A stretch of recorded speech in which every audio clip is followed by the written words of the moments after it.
अब हमारे साथ केडियानॉमिक्स के फाउंडर सुशील केडिया जुड़े हैं। उनसे समझते हैं कि इस समय मार्केट में उन्हें कहाँ अच्छा प्राइस एक्शन मिल रहा है।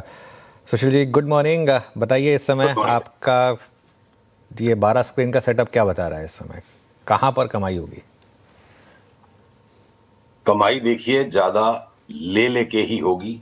चाहे आप साल भर का व्यू ले लो, चाहे 3 महीने का ले लो, चाहे 1 महीने का ले लो। टाइम टू टाइम थोड़े माइल्ड करेक्शंस अलग अलग स्टॉक्स में आते रहेंगे। जिन स्टॉक्स में लगता है साइक्लिकल टॉप भी बन गया, वो भी गिरेंगे बेतहाशा जब ओवरऑल मार्केट की तेजी खत्म हो जाए। कोई एकदम आकस्मिक घटना अलग बात हो गई। तो हम कुछ स्टॉक्स को बस खाली अवॉइड कर रहे हैं। बाकी समस्या तो ये है कि दिमाग 1250 ग्राम का ही है और पैसे इतने से ही हैं और लेने 250 स्टॉक्स हैं। ये तो फिर शुरुआत कर लेते हैं। नंबर 1 स्टॉक कौन सा आपका इस समय, इस संवत में? तो वो हम दिवाली के दिन और गहरी बात करेंगे, पर देखिए अलग अलग टाइम फ्रेम पे बातें। अब आज सवेरे हमने अपने क्लाइंट्स को सचेत कर दिया कि सनोफी में ब्रेकआउट आने वाला है, साल भर के व्यू से स्टॉक डबल हो जाएगा। अब अगर आप शॉर्ट टर्म ट्रेडिंग की बात करें, जो हम निफ्टी न्यू हाई का जो दांव लेके बैठे हैं कि वो 3 से 4 महीने में दिसंबर एंड जनवरी के 26 जनवरी के पहले पहले न्यू हाई एक कॉन्कर हो जाए, तो उसमें सबसे ज्यादा भागता है बीएससी। अपनी बात हुई थी 1950 जाएगा तो लेंगे, वो पहले 2000 में घूम गया और 2200 के ऊपर हम पूरी लिवरेज्ड फुल ऑन पोजीशन ले लेंगे। तो बीएससी के सारे रेजिस्टेंसेस टूट चुके हैं।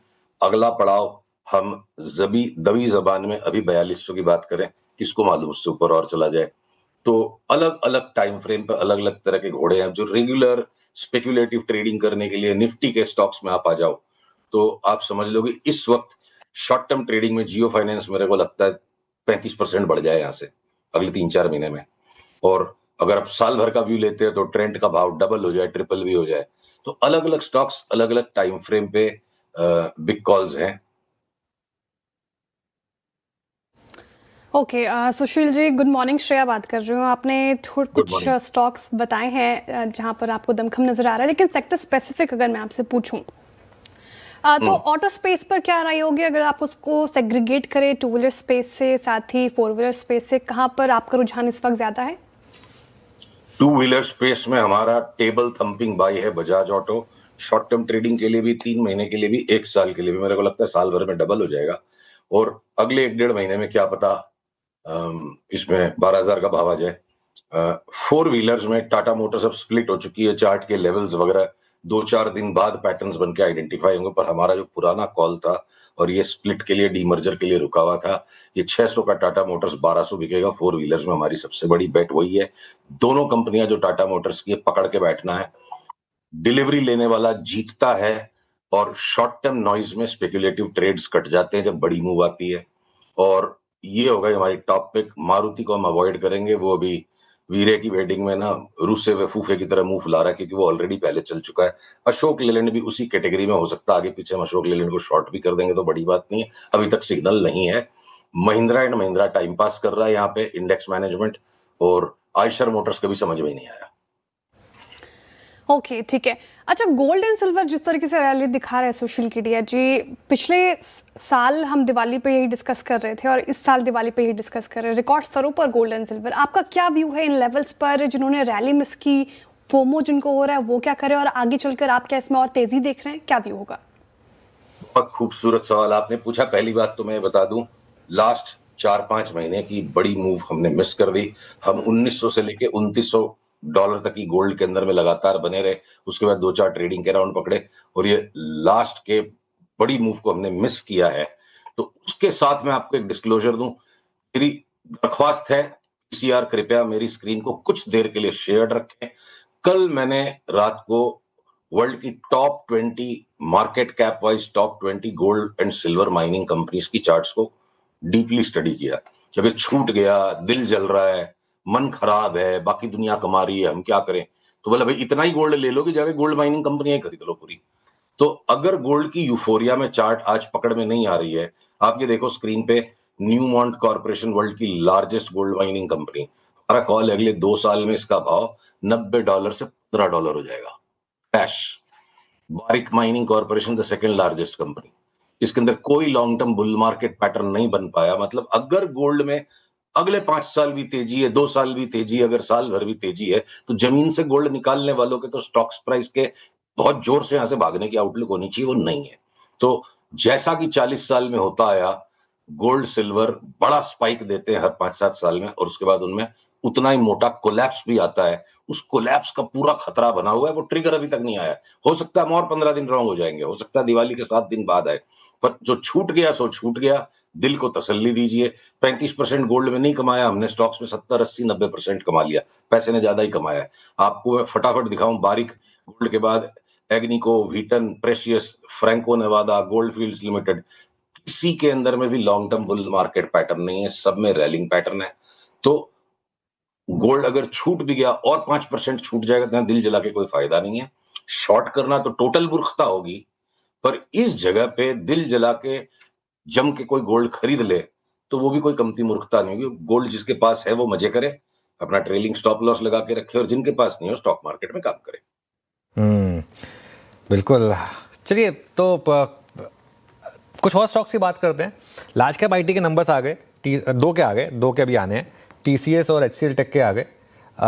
अब आज टेक महिंद्रा के आ जाएंगे और उसके बाद ऑब्वियसली इन्फोसिस पर सबकी नज़र रहेगी। ये चार्ट्स कुछ कह रहे हैं आपको, जिस तरीके से इतना पैसा गंवाया पिछले 1 साल में लार्ज कैप आईटी में लोगों ने? देखिए, एचसीएल टेक और महिंद्रा पिछले 2 महीने से मेंटेन कर रहे हैं कि ये अरबी घोड़े हैं, और एचसीएल टेक की जो मूवमेंट अब आ चुकी है, एचसीएल टेक की जो मूवमेंट अभी तक बॉटम से आ चुकी है, ये अरबी घोड़ा साबित होना शुरू हो गया है। एचसीएल टेक ने 1360 से अब ये मूव बना दी 1525 की। बढ़िया रिजल्ट्स को देख के, बढ़िया बातों को देख करके लोग लेने के लिए दौड़ रहे हैं। आज रेड कैंडल छपना शुरू हो गया, माइल्ड करेक्शन ये देगा, पर इस भाव से भी 1500 से भी 2200 का, 2400 का भाव अगर इसका हो जाए, कोई साल भर का व्यू ले, या टेक महिंद्रा भी यहाँ से डबल हो जाए इस भाव से, क्योंकि टेक महिंद्रा अभी तक चला नहीं है। पहला पड़ाव हम 1700 का देखते हैं, बट अंतोगत्वा इवेंचुअली 2800 तक की चाल हम देखते हैं। तो ये जो लार्ज कैप से थोड़े से छोटे वाले 2 अरबी घोड़े हो गए। टीसीएस पे जो कंप्लीट कंसेंसस था, स्टोरी ओवर, टीसीएस अपना फाइनल लॉन्ग टर्म बॉटम दे दिया। हमने शिष्टाचार हेतु अभी सिर्फ 20% की लो से ट्रेडिंग की बाउंस का कॉल दिया है, पर ये आने वाले समय में हो सकता है कि जो ये भाव कुछ दिन पहले आ गए, ये भाव अगले 2 साल न लौटे और टीसीएस भी अगले साल 2 साल में बहुत बड़े बड़े हाई बना दे। विप्रो की चार्ट थोड़ी डावाडोल है, एंट्री पॉइंट हम खोज रहे हैं, अभी भी पिक्चर पूरा क्लियर नहीं हुआ है, बेचने का मतलब नहीं है। और इन्फोसिस में भी एक हम्बल बम्प अप फिलहाल के लिए आएगा। मंदी खत्म है सारे आईटी स्टॉक्स में। कोई वो कोफोर्ज और इस तरह की बहुत extremely high operating leverage companies में कोई कभी अचानक कांड आ गया, वो अलग बात है। ब्रॉडली जब आईटी किसी को लेना नहीं है, कोई ले रहा है तभी तो बाकी सबका माल बिका है, तो ये आईटी का बॉटम हो चुका है। आईटी का बॉटम हो चुका है। मीनवाइल मार्केट नीचे आ रहा है इस समय। निफ्टी देखिए एक हाई से स्लिप होकर 25,275 300 के रेजिस्टेंस जोन को हिट करके उसके बाद नीचे आता हुआ, और अब 25,164 के करीब इस समय निफ्टी पर। सुशील जी, ये निफ्टी कब तक तंग करेगी यहाँ पर इन लेवल्स के आसपास? निफ्टी का काम ही है तंग करना, तो जो तंग हुए बिना निफ्टी में काम कर सकते हैं वो करेंगे। हमारी पिछली बार आपसे बात हुई थी 24,900 से 25,900 की रेंज 1 महीने के लिए। अब हम उसको चेंज करके 24,900 की जगह 25,200 से 25,900 की रेंज अपनी चार्ट पे मार्क कर चुके हैं। बाकी की जो रेंजेस है अगले 2 महीने के लिए 26,900 ऊपर में, अगले 3 से 4 महीने में 27,800। तो अब 25,100 पकड़ लो आप 25,200 की जगह। और बैंक निफ्टी के अंदर जो मैंने आपको पिछली बार 60,000 बोला और वो विस्मय लगा, जबकि मैं बैंक निफ्टी से अक्सर निराश रहता हूं क्योंकि उनकी चार्ट्स बड़ी कठिन है, बैंकों की आसान चार्ट नहीं। अगर पीसीआर ये स्क्रीन पे मेरी चार्ट को दिखा सकते हैं, तो अब हमने बैंक निफ्टी का अंतोगत्वा टारगेट जनवरी करीब करीब पकड़ लो आप, जनवरी तक 64,000 का टारगेट हम पकड़ रहे हैं।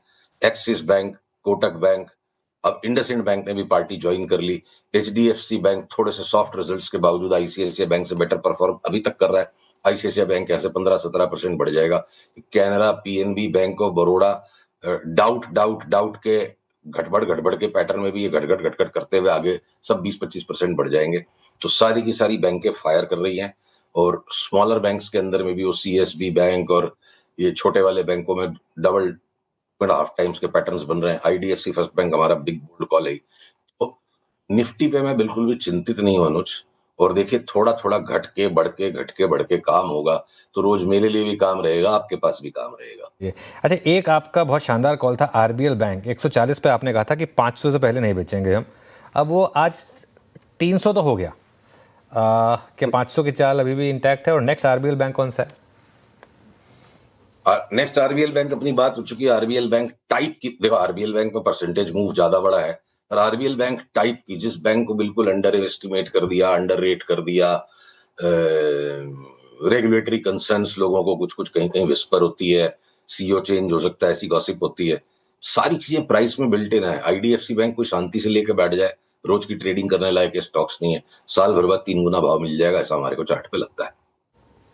Okay, IDFC first bank. चलिए सुशील जी, बहुत बहुत शुक्रिया। आप हमारे साथ अगले, आप अब संवत वाले दिन जुड़ेंगे। संवत वाले दिन हम जो स्पेशल मुहूर्त ट्रेडिंग होगी, और बाई चांस की बात है उस दिन भी मंगलवार ही है, तो उस दिन बात होगी आपसे। थैंक यू सो मच आज हमारे साथ जुड़ने के लिए। Thank you ji.